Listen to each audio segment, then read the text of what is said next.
Yo mga par, kamusta? Bob Arum sinupalpal si Mayweather. Pero bagong lahat mga idol, suportahan nyo naman ang ating channel. Maraming salamat po.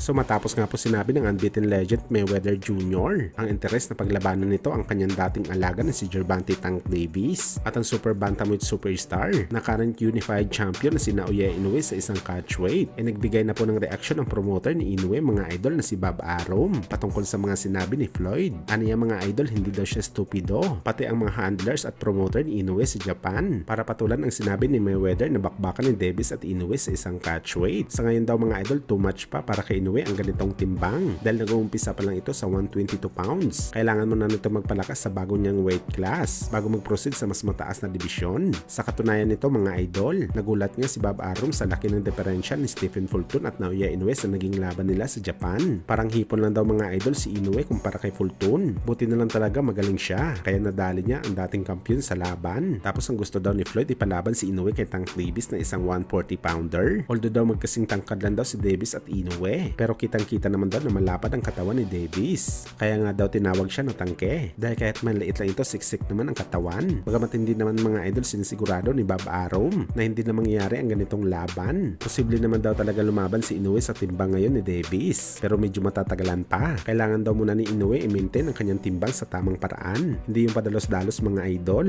Lalo pa na hindi basta-basta ang sasagupain nito sa bawat paglalabanan niya na division in the future. Kaya para kay Lolo Bob Arum mga idol, walang saysay ngayon ang mga sinabi ni Calvo na bakbakan ni Inoue at Davis sa isang catchweight.